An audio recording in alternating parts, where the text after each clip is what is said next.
Mpeyama onzanyire wana amawulire ga mulundi gumu nga Ministry ya Trade yali eyise ba manufacturers nga yali etesetese ekintu kyonna ekikwatagana n'ebyobusuubuzi. Kakati bwe kibanga Ministry ya Trade nfu ekyenkaniddeawo osuubira obusuubu taata bw'abanga akeera kuwala mpaka kiro gw'osuubira abaana bano tebagenda kuzimba embuto gw'osuubira abantu ab'omu maka okufuna ekyokulya.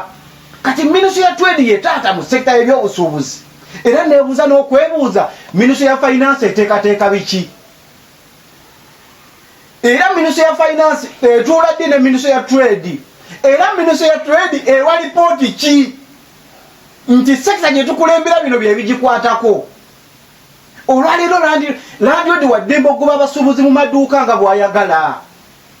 Okitegeera Ministry ya Trade ffe twatambula eggwanga cities 10 ne municipalities zonna